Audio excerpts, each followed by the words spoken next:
If you're a homeowner, you know how tough it is to find the right home insurance coverage. Oh, I know. I'm a homeowner now. Jason, congratulations. Thank you. You just got a new home. How is that, by the way? It's great. You've only been there once, but I hope you come over again. One too many times, some would say. Even if your rates have crept up over the years, the idea of replacing your policy can seem exhausting. And it doesn't help that December is one of the busiest months of the year. That's why Policy Genius reimagined the entire process so you can get the right coverage at the best price. Here's all you need to do. First, head to PolicyGenius.com and answer a few questions about yourself and your property. Okay, I'm here. Then Policy Genius will compare your policy against options from top insurers to make sure you're getting the right home insurance coverage at the best possible price. They save their customers an average of $690 per year doing just that. If Policy Genius finds you a better rate than you're currently paying, they'll do all the work to get you switched. Whether you need home insurance for a new place or just want to reshop your current policy, head to PolicyGenius.com today. You can even get started on your smartphone right now. Policy Genius. When it comes to home insurance, it's nice to get it right. What's up, guys? Welcome to Views, the podcast where Jason and I just got back from the streamies. I want to say thank you, first of all, because I was nominated for 11, which is absolutely nuts, and I got to take home 4, which I'm so thankful for. So thank you guys for that. Thank you for making David the biggest loser of the night because you lost 7 of the 11. Really? That's how you look at it. You're a glass half empty kind of guy. You're the one that tells me to do better all the time. So why don't you do better and win all 11? Holy shit. What was a playful joke turned into something really serious. Yeah, that's this podcast. All right, roll the intro music.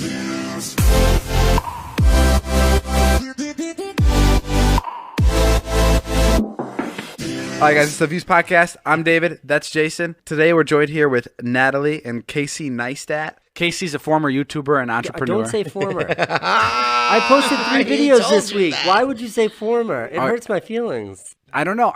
Because how about you could say former daily vlogger? Former daily vlog. Okay, this is the most fucking interesting thing in the world. Okay, go. And I every time somebody like asks anything about you and they don't understand who you are, I go, yeah, he used to daily vlog. How long did you daily vlog for? I think I did 800 episodes in a row. 800 fucking days in a row. You never missed a day. I never missed a day. I don't know if people listening understand what that is. So for 800 days in a row, so almost 3 years, he posted a new video every day. And who was editing those? It was all me. 100% all you. That's 100%. Like he ran a marathon for 800 days in a row. But it's, it's probably exactly like that. What was your sleep process like? When were you editing? When were you waking up? I mean, how far ahead were you ever? Never ahead. Never ahead. Day of, day post. I mean, it's really interesting watching you, David, make your vlogs because mine were so deliberate. Like I got to a point where I'd shoot maybe 30, 35 minutes worth of footage for a 10-minute episode. Wow. And you're shooting like 5 hours for a 4-minute episode. So I always knew, like even when I was saying to camera, I always knew it was always really deliberate. Yeah. So my editing was complicated and it took a long time. But like I knew exactly what I was doing. It never felt like a fishing expedition. Like the way you're sifting through your footage looking for those nuggets of magic. Sure. And when would you go to bed and when would you wake up? Because that was interesting to me. Yeah, typically like get really slow at the edits by like 10 or 11 at night. And then I'd go to sleep and I'd wake up at like 4 in the morning. Because at 4 in the morning with like a pot of coffee, your fingers move so fast across the keyboard. And I'd be like twice as productive. Every day you'd go to bed at 11 and wake up at 4. Yeah, usually. It's for like 800 days. Yeah. My upload time was 8 a.m. every day. And I remember like I would hit that so on the nose that by 8:01, the like tweets being like, where's the vlog would begin. Wow. Yeah. And the minute it was posted, my brain shifted and it was done. Like, you don't watch your old videos, do you? I do, but I know exactly what you mean. Like, whereas like I haven't thought about it. You don't think about it. You go on to the next one. Immediately your brain has to be on to the next one. Yeah. And that would start at like probably like 10:30 or 11 in the morning. So between 8 a.m. and like 10 or 11, I'd like run and like. And how many miles a day would you run? Like 10.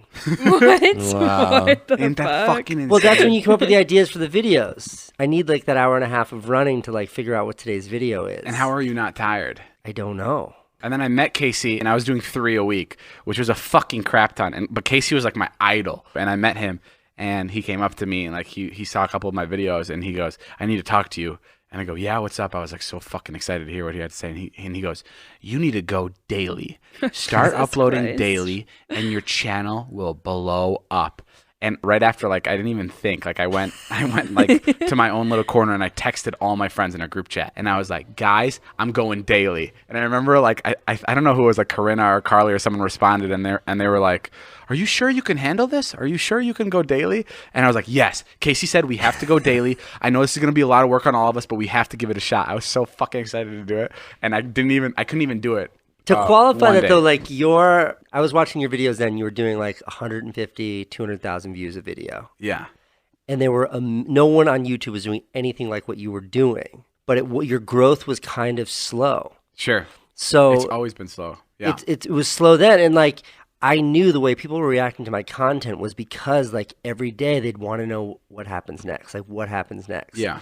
And my thinking with your content was like your content was not as intensively produced as it is now. Like I see what it requires for you to make a bit now. Back then it was like way more casual. Yeah. So I just thought if you turned the fire hose on that, like you would have blown up way faster. Sure. But it probably would have killed you, and then I would have literally died because I was posting 3 a week, but at the same time it felt like I was doing every day. And then I remember I talked to you when I was like, Casey, I think I want to do 2 a week. You were telling me, you're like, when you stopped daily vlogging, what did you tell me that it felt like? Yeah, I mean, I don't remember the language I used, but I know that like I used to fight because I had to go 7 days a week, and like my wife and our marriage counselor was like, how about just 5? Just 5. But the minute you realize you don't have to do 7 days a week, the entire like bubble bursts, like this weird thing in your brain. So my advice to you was like, yeah, stop doing 3 a week. You'll be more human, you'll sleep better, you'll be a happier person. But you'll never get it back. Yeah. There's nothing more accurate than that. You'll never get it because and like, I knew that. I knew that when I was like, I'm about to drop to 2, and I know that I'm not going to be able to even sustain 2 because I was always procrastinating. Like I was always like on a treadmill, like nonstop running. And then when I lost my rhythm, like everything fucking fell apart. And you told me something, or maybe I don't know if I came up with this, but like when I stopped posting 3 times a week and I went to 2 times a week, it felt like I left a different world and entered civilization. Right, you became a human again. It felt so fucking weird. It felt like I literally felt like a person, and I didn't like it at first. I was like, I almost felt like I had like no purpose anymore, because I felt when I was doing 3 a week, I literally felt like a machine. I had no purpose but to construct and put these videos together. And then when I gave that up, I was like, I literally felt like my hoverboard gave out and I landed back on Earth or something. And I'm looking around me and I'm like, I can like smell the flowers again. That's like when you leave town. That's how I feel. The way that I characterize it, like those 800 days, the way I characterize it is like it was the most miserable, trying, lonely, angry time in my whole life, but by far the most fulfilling. Because life's really hard, but when you know exactly what you need to do and then you do it, it's really satisfying. So to wake up every morning and know exactly what I needed to accomplish that day and then to accomplish it was amazing. Yeah. So when if ever I took a day off, you're like, what's my purpose today? And when the cadence and the return is that high and that literal, like you have a video, you have something to show for that day. Or in your case, like every Monday, Wednesday, and Friday, you have something to show. When you remove that from the equation, like, what am I doing? What's the point? Like, What is my purpose at all? Did you feel like you were putting the videos, I mean, I know the answer to this, but did you feel like you were putting the videos before everything? Like everything. My kids, my family, my health, my life. Really? My happiness. You would say even you'd go as far as kids? No question. Wow. No question. And I will tell you, like, I stopped putting my kids in the video, like, when my daughter turned 1. Like, I don't like putting kids in videos. And, that really like affected me because I didn't know how to like capture or share that aspect of my life that was my family. And then I felt like the episodes were more disingenuous because I was like hiding a big part of who I am from the audience. Yeah. Do you think David has a problem with balance in his life? I don't know. I think David's is a way different scenario than what I dealt with, because for me it was all the content was about me. And like, I think the hardest part of it was I was so jealous of that. I would always say, like, I wish I can just go out by myself and fucking just do it and get it done on my own like Casey does. I was like, I just want to get on my board and fucking shoot the day away. You don't have a board. I don't have a board, but Casey had a board. So I was like, I want to do that. No, but I always, like, I wanted a job that 100% depended on me. Like how much work I put in, that's how much I got out. And that's what I was jealous of Casey. But I also really loved what I was making, so I wasn't complaining. And I could have easily switched it around and been like, okay, I'm just going to vlog about me. But that's not what was fun. But I always admired that Casey can get exactly done what he wanted to get done. The easiest place for me to make an episode was just to go into my office because I could always find 8 minutes of interestingness there. But what I was saying is, it's like when it becomes just about you, you're always like pulling the interestingness out of yourself, your personality, your life, your relationships. Like you're externalizing all of that. And after a certain amount of time, you're just like, there's nothing that you've left for yourself. I saw a video of yours where you were in a car and you were like, I am creatively depleted. I have nothing left. Do you remember this video?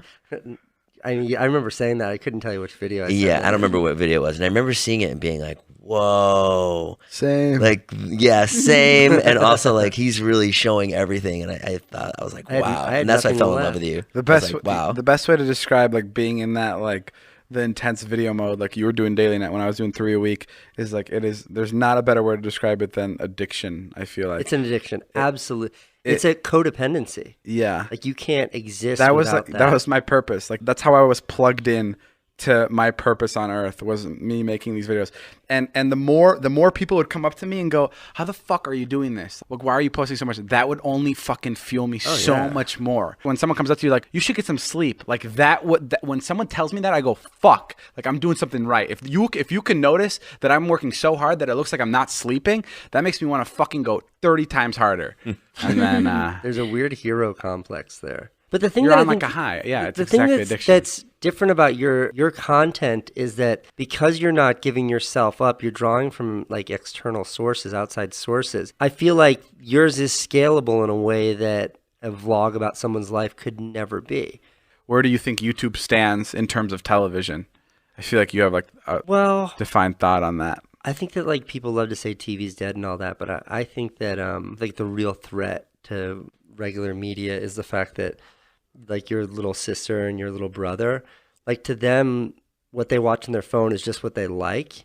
And they don't identify it the way that like we do, the way that Jason and I do, which is like, this is TV and that's a movie and this is YouTube content. Like to my daughter who's 5, it's just like, she just watches what she likes. And JoJo Siwa is like her favorite show. And to her, like the fact that that's on YouTube and not Netflix or not Nickelodeon means nothing. She has no idea. Right. That's her favorite show. But in like 10, 20 years, do you think that YouTube is like some sort of bubble that will pop, or do you think it's? I think it's just gonna keep getting better and better for creators. I think. But to me, the only thing that like the big question is from a purely like capitalism standpoint, which is like, there's no way that David Dobrik, how old are you, 23? Yeah. There's no way that like a 23-year-old who's just one guy should be able to have an audience that's like, I don't know what MTV does for viewership right now, but I would say your audience is probably 5 times what that entire network's audience is. And I just think that like they're going to have to fight back. Like these established entities are going to have to fight back to reclaim some of like what they've given up to creators. Otherwise, they're just going to kind of lose, and those are really valuable businesses. How would they fight back? I don't know. You know, like I think that like the late night shows, the Jimmy Kimmels, the Fallons, like those guys have done a really good job. Yeah. You look at the number, they're like, fuck it, we're just going to go to where the eyeballs are, and the eyeballs are on YouTube. So they like compartmentalize little bits of their show, they put it on YouTube, and it slays. They're doing millions and millions of views. That's more views than the actual broadcast shows get. Like that's smart. That's really smart that they did that. They're going to where the eyes are. And I just think like they did that not because they wanted to. It's more valuable for them to keep that stuff on TV, but because they had to. And I think like as that happens, it get more and more challenging for the little guy to compete because they have more resources. Long day at work, tough day at school, still stuck in the office. I am Treat yourself to the meal you deserve and have your favorite restaurants come to you with DoorDash. Guys, DoorDash is great. Literally, you're just at home and you can order any food, any place, and it comes literally straight to your door. John and Vinny's. I've seen you order from DoorDash there. Yeah, not only is your Wonderful. favorite pizza joint already on DoorDash, but there are over 340,000 restaurants in 3,300 cities. So you might find a new favorite too. With door-to-door delivery in all 50 states and Canada, order from your local go-tos or choose from your favorite national restaurants like Chipotle, Wendy's, Chick-fil-A, and the Cheesecake Factory. Don't worry about dinner. Let dinner come to you with DoorDash. Right now, our listeners can get $5 off their first order of $15 or more when you download the DoorDash app and enter promo code VIEWS. That's $5 off your first order when you download the DoorDash app from the App Store and enter promo code VIEWS. Don't forget, that's promo code VIEWS for $5 off your first order from DoorDash. So you like JoJo Siwa? I'm a huge. You guys laugh. I am dead ass a huge JoJo Siwa fan. No, every We love JoJo Siwa. She's an impressive I've been to human her being. shows. JoJo I got Siwa her CDs. confuses me so much. I don't know how she does it. She's just really mature for her age. Yeah. She's like more mature than I am. The crazy thing is too, if you meet her, it's not her parents. It's her. It's her. She's No, a I spent force. New Year's Eve with JoJo Siwa last year, and my kids. She invited me and my kids to go to see some Queen cover band. We had like a great time, and she's just force of nature. She's just like one of That those would be a kids place that- JoJo Siwa would invite you to, a Queen cover band. Like this, like, crazy mature thing for JoJo Siwa. No, I think she's great. I really think she's amazing. Oh, I thought it was funny. We were in the car the other day, Case, and David was going to maybe go to Las Vegas. And at the last minute, his friend called and was like, "Hey, I got a private jet." And David was like, "Oh, okay, let's go." So he calls Natalie and he's like, "Good news. We don't have to fly, regular. We're going to go on a private jet." And Natalie just goes, "Oh, okay, great." And I just never heard anyone so not excited about So going unenthused on about a private jet. Like, what are we doing here? Well, it wasn't that. It was just the fact that I knew that. Now you have to go to Vegas. Now I have to go to Vegas. Oh, yeah, that's what it was. It was like now that there's no excuse. Oh. Like, you can't And, pass up a and private the cherry jet. on the cake was that we were going to Vegas at 11 and leaving at 3 a.m. So we were there for literally 2 hours. Bro, that's so fucking... Our friend Dylan Francis is a DJ, and sometimes he invites us to his shows, and so his private jet took off at 11. And the crazy thing about private jet is you can literally go, "Hey, I have extra room. You want to come?" And it's so easy to board a private jet. Yeah. You don't need an ID. You can get there 5 minutes late. Yeah, And the plane will wait for you. And the plane will wait for you. No, but it's interesting because his job is so bizarre because he lands in Vegas at like 11:45 at night, like midnight, and he goes on at 1 a.m. and he DJs till 3 a.m. and then at 3:45 he's back on the flight and he's home at 5 a.m. So at a time when you're probably going to bed at 10, Dylan is packing to get on his flight, Just going to work. and he'll be back before you wake up.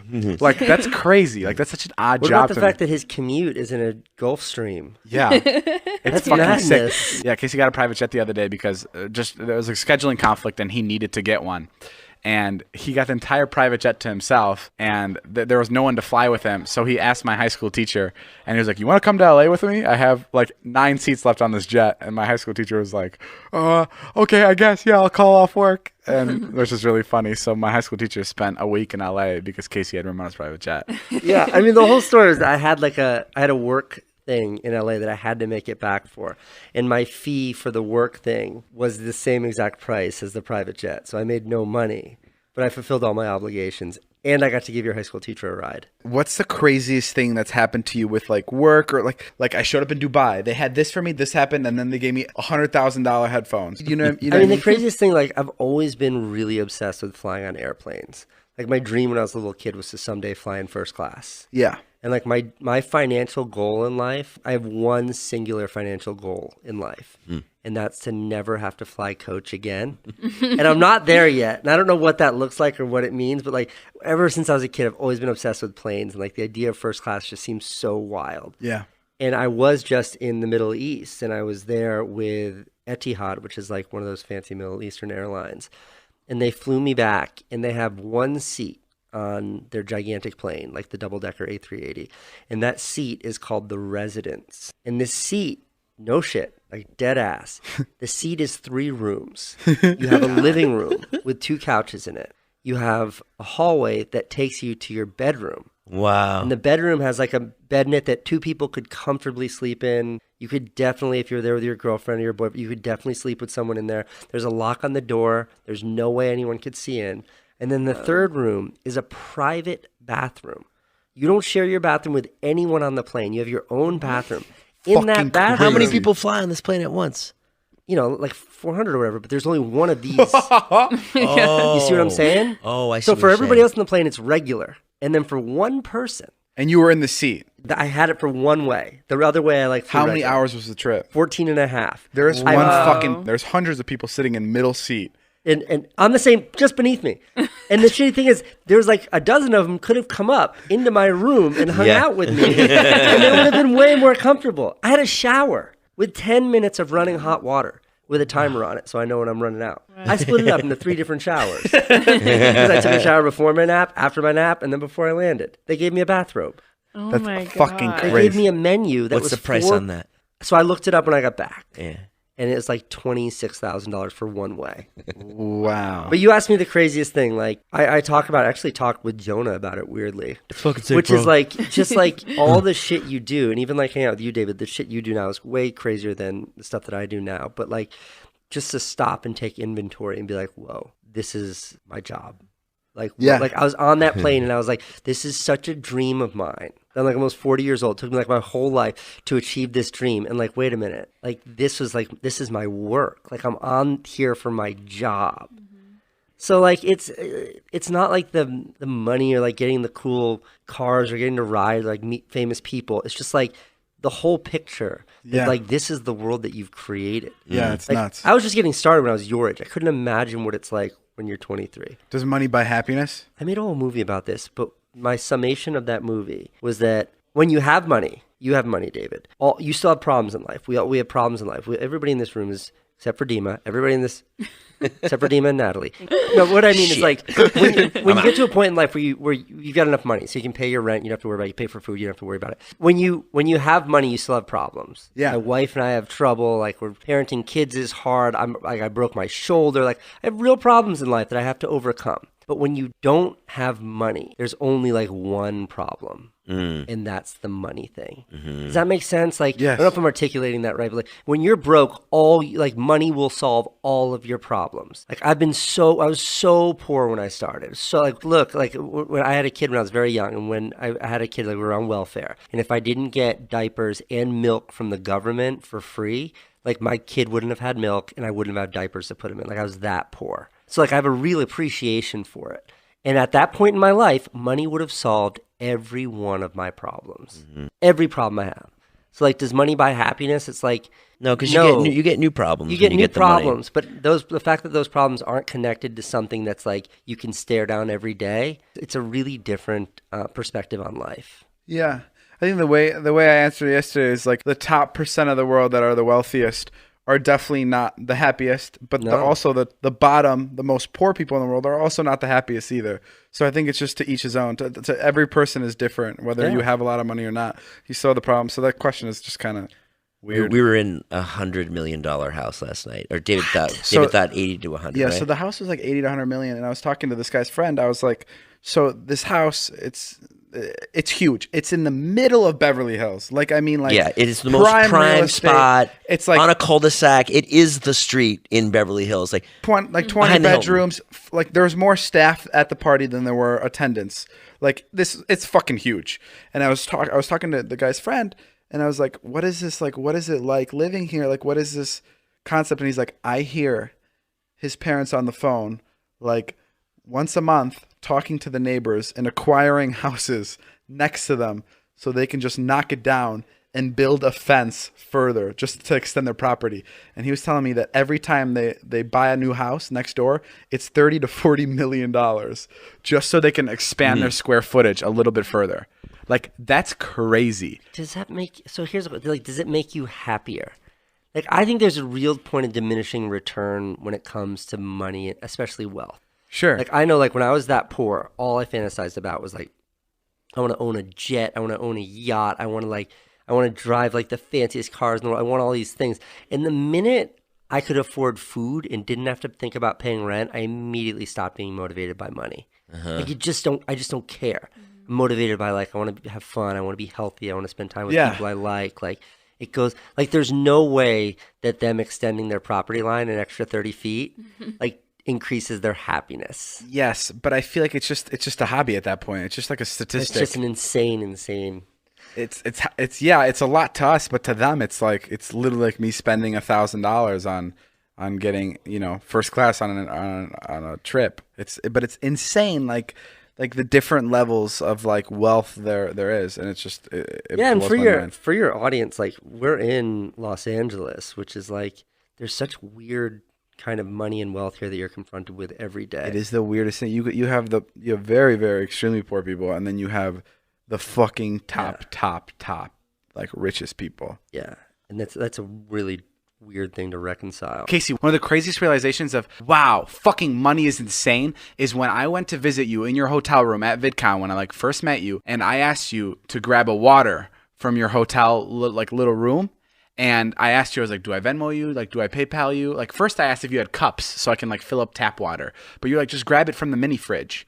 And that was fucking insane to me. I was like, you want me to go in the mini fridge? I'm going to pull out a water. It's going to charge you $6 for something I'm doing. And you don't want me to pay you back? That was crazy to me. And that was like such a big goal of mine. When I saw you do that, I was like, holy fuck. Like, I want to be able to have that kind of freedom. Like the fact that I could be in an airport with Natalie. This is my favorite. And I go, Natalie, can you go get me some waters? Like, go get me 6 waters because it's going to be a long trip. And then I'm not thinking about each water being charged on my credit card, like is the most like freeing feeling I experience. It's just like the financial freedom of just being able to like be comfortable wherever I'm at. When you were doing your 800 days, were you chasing money or fame or making followers? What were you after? No, you know, I don't know. I mean, look, I started it because I just started my tech company.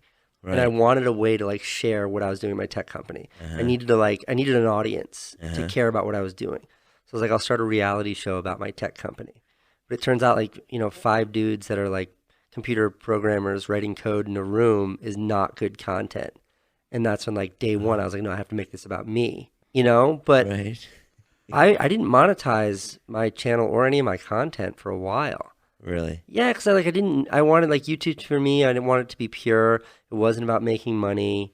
I didn't What did you care. do for money? I like directed TV commercials and things like that. I just didn't have much. On top of vlogging? Yeah, that's when I was like, I was in a lot of debt. I lived off my credit cards a lot. And I remember like the summer before I turned monetization on my YouTube channel, and I only did it because someone was like, you have no idea how much money you're leaving on the table. Before I turned it on, I was like $180,000 in debt. Credit cards, personal loans. Oh, and then you turned on ads like monetization. Yeah, and I remember like the first month it was like $8,000, and I was like, oh my. Wow. I had no idea. I did 100 million views without monetization turned on. Wow. Describe your look in one word, Jay. Casual, sophisticated. Giving up on life? That's a couple words, but I'll take it. However you dress, Stitch Fix has the expert personal stylist that can help you look your best. Personal style is like a fingerprint. Everyone has their own. Whatever your style, the expert stylists at Stitch Fix are ready to help you express yourself. To get started, go to stitchfix.com/views, answer some questions about your preferred style, and your personal shopper will ship you a box of clothes, shoes, and accessories. With Stitch Fix, everyone can look their best. They have solutions for men, women, and kids all over the U.S. and now the U.K. There's no commitment required, and you only pay for what you keep. Shipping, exchanges, and returns are always free. Plus, the $20 styling fee is automatically applied towards anything you keep from your box. You'll never have to think about looking good again with Stitch Fix. Get started today at stitchfix.com/views and get an extra 25% off when you keep everything in your box. That's stitchfix.com/views. stitchfix.com/views. Just to add to the whole wealth thing, there's a thing called the black card. Basically, you have to be invited. What happens? You have to be invited to have this card, and it's like a titanium card. It's like pretty. Yeah, it's like the black card that Jay-Z raps about. I remember the first time I saw one. Yeah. I was like 25 years old, and I was in New York City, and I was having dinner with some fancy people, and like I just saw it like land on the table, and I was like, I didn't even know they were real. I thought they were like unicorns, leprechauns, in the Amex black card. And then like I saw it and I was like really embarrassed. And like I asked my friend, I was like, can I ask him if I can touch that? And it's like this heavy weapon. Yeah, it's very of a credit heavy. card. Yeah. And there's no way to like apply for it or get it. Yeah, and you were lucky to get invited to have one. And how did it, like, what was the packaging it came in when it arrived at your door? The only reason why I have one is a friend of mine's like friends with the head of Amex and like hooked it up for me. Okay, great. Yeah. Okay, but when it comes in a box that's enormous, like huge. How big? You know, it's probably like, it's like 2 shoe boxes. is the Wow. size For a credit card. for a credit card. And then a human being delivers it to you. My first one, a human delivered it. Wow. He was like, Mr. Nice Guy, and I was like, yeah. And he's like, I'm here with your Centurion card. And I was like, are you a courier? And he's like, I work for American Express. And I was like, head We're gonna need a sample of your blood. Yeah. And what are the perks with it? You were listing some perks off. There's some pretty silly perks, but if you travel a lot, it's like you can definitely get benefits. But it's like when you check into a hotel, they immediately give you like one of the best rooms they have, even if you pay for They it upgrade cheaper. you Immediately, like 2 upgrades, 2 levels of upgrade. Like guarantee you, instead of having to check out at 11 a.m., like check out at 4 p.m. So you get like an extra half day in your hotel room. That's fucked. With hotel or with airplanes, like if you buy one business class ticket, you get one for free. What? Isn't there an Amex card too where it's like I want an AK-47 and a bucket of chicken wings, and they'll bring it like you right just now. call the concierge. And they'll Is do that the it. black card? Same thing. and they'll bring it to your hotel room. Yeah, whatever you need, they'll do anything for you. Like it also comes with something called helicopter. This is so silly. Helicopter evacuation insurance. So if you're in a foreign country or somewhere where you can't get good medical care, they'll just send a helicopter in to pick you up and fly you to a near city where you can get the medical care you need. And that's like a free. That's like. Hey guys, my name's Jeff. Big fan of the podcast. Thank you. You guys are talking about the black card, and one time I was actually, this is prior to the Vlog Squad days, I was at a party. I was going into a club in Vegas. You know how the pool parties, they get just mobbed. So Yeah. it was really hard to get into. And this guy, he dropped his black card on the floor, like in front of the hostess, because you couldn't even get their attention to get like a table reservation. And this guy just drops it out, and he's like, whoops. And you just saw the black card fall on the floor. And then it worked. His plan worked. He got everybody's attention, and they got him in. From the black card, the power of the black card. Just from flinging it on the floor and going, whoops. Because you have to like to get the black card. Other than you, I mean, you know somebody, but you have to be spending like what is like $1 million a year. It's something insane. What is it, Dima? So I looked it up. So you have to have an Amex card for a year. You have to spend $400,000 to $650,000, just in general. My ex-wife can apply for it. Yeah. And you have to have $1 million income grossly. How many Instagram followers? It says you need 15,000. I'm good. I actually have a VIP card at one of my banks that I go to, and I get $1 off every product that has lasagna in it. Oh, it's kind of like an Amex Black, Yeah, it's similar. but just for pasta. No, just anything that has lasagna.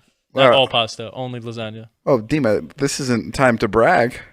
Yeah, but I just wanted to feel like I was part of the group. I would bet that if we could go into the underbelly of Amex, that I'm the poorest person. Yeah, to Casey have the told me black about card. Amex, and he called. And I got so jealous. I'm like, Casey, call him right now. Call that number on the back of your phone and see if I can get it. And they're like, we don't know if we can do this, sir. They just- And Casey was hyping me up. Casey I was was like, dude, it's a big deal. His Casey videos was like, are really funny. Casey was like, I'm sitting next to one of the most popular humans on the face of the earth. This is the most interesting thing about YouTubers is I say this all the time, they're the most relevant, irrelevant people in the world. That's true. There's not a person or group of people that are so loved by so many people, but also completely unknown to others. Nope, you're Like exactly right. No one has a stronger love for a person than people that watch YouTubers, but then the rest of the world's kind of just like confused about them. Like that time in Miami when we were trying to get in the club. And I told this guy was like, this party's been here 15 years. Puff Daddy comes here. And I was like, well, this is David Dobrik. I showed his Instagram. I was like, look, verified 10 Fucking million. Jeff did that. I got so fucking I was embarrassed embarrassed of it, but it's a different town. It's not LA. It's like, sometimes Dude, you have when to show Jeff these did things. that, I literally grabbed Natalie by the arm and I go, did he just fucking do what I think he did? Okay, but I only did it because he told me Puff Daddy. Now, Puff Daddy, huge star, but you guys, P Diddy, you may know him as, but you look at his Instagram, he's only getting maybe. And I hate to have to go into the likes. No, listen. But- I didn't hear him saying this. I didn't hear him like hyping me up. All I saw was I'm like, okay, Jeff's talking to the bouncer. Maybe he'll handle it because he's from Miami, so maybe he'll talk to him. I could have showed my own Instagram. I'm doing pretty okay, but he said P Diddy, and he compared him to you. And P Diddy is not as relevant as you right now. Nowhere near. He Sure. ran the fucking marathon, and he did all that stuff a while ago. But that's the last stuff he really did. He's Yeah. in his 50s now. But it's just a completely different thing.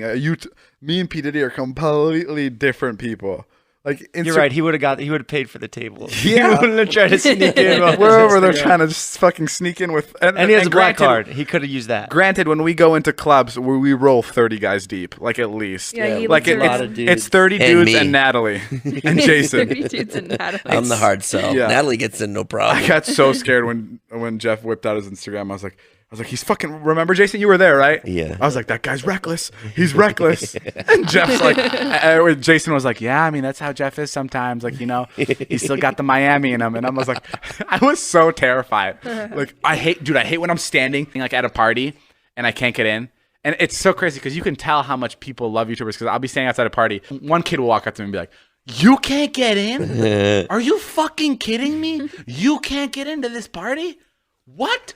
Do they not know who you fucking are? And I literally have to go. I go, dude, please calm down. Like you're the only one here that feels like this. Like I promise you. And then you'll always have that guy like be like, dude, no worries, I got you. And he'll walk up to the bouncer and he'll be like, that guy right there. Do you know who he is? The bouncer will look at me and he'll go, no. And then the guy will be like, that's David Dobrik. He's one of the biggest YouTubers right now. And the bouncer will be like, I don't give a fuck. and then I've seen that happen. Yeah, and then I'm never allowed wherever we are. That is like the scariest moment. And every time we go to a party and someone like starts screaming like, "Oh, it's David Dobrik," I have to go, please, be quiet. You're gonna ruin my chances of getting in.